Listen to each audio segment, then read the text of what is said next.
Moin Leute, heute habe ich eine neue Folge der schlimmsten Arbeitstage und schlechtesten Arbeiter der Welt für euch. Wenn ihr mir eure Videos senden wollt, könnt ihr das an die jetzt eingeblendete E-Mail-Adresse machen. Legen wir los.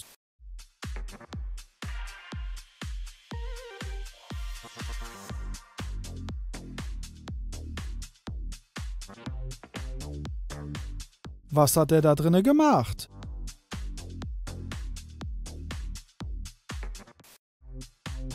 Das war's doch wieder einmal komplett.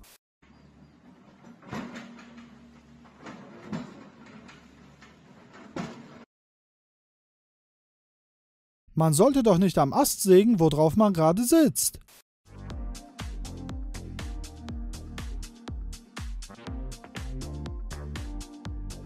Das war bestimmt eine lange Nacht für den Fahrer.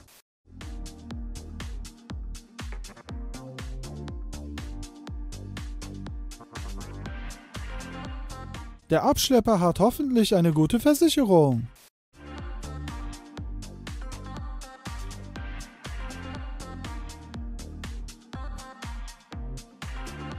Gut, dass der genug Abstand hatte.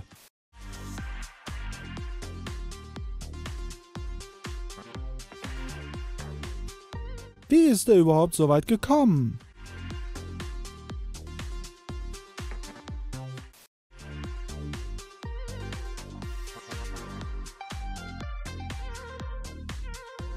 $100% bezahlt, 10% geliefert bekommen.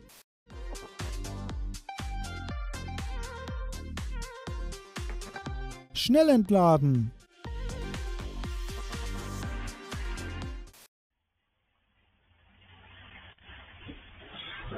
Der muss doch schon merken, dass die Rampe unten ist. Was sagt ihr?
Freunde, welches Video fandet ihr am krassesten? Schreibt es in die Kommentare. Ich fand die Nummer 10 am krassesten. Der Fahrer kann doch nicht sagen, dass er nicht gemerkt hat, dass die Rampe unten ist. Da hätte auch jemand reinfahren können. Und das wäre komplett nach hinten losgegangen. Das war's doch wieder einmal. Komplett. Wenn euch das Video gefallen hat, vergesst nicht eine Bewertung dazulassen.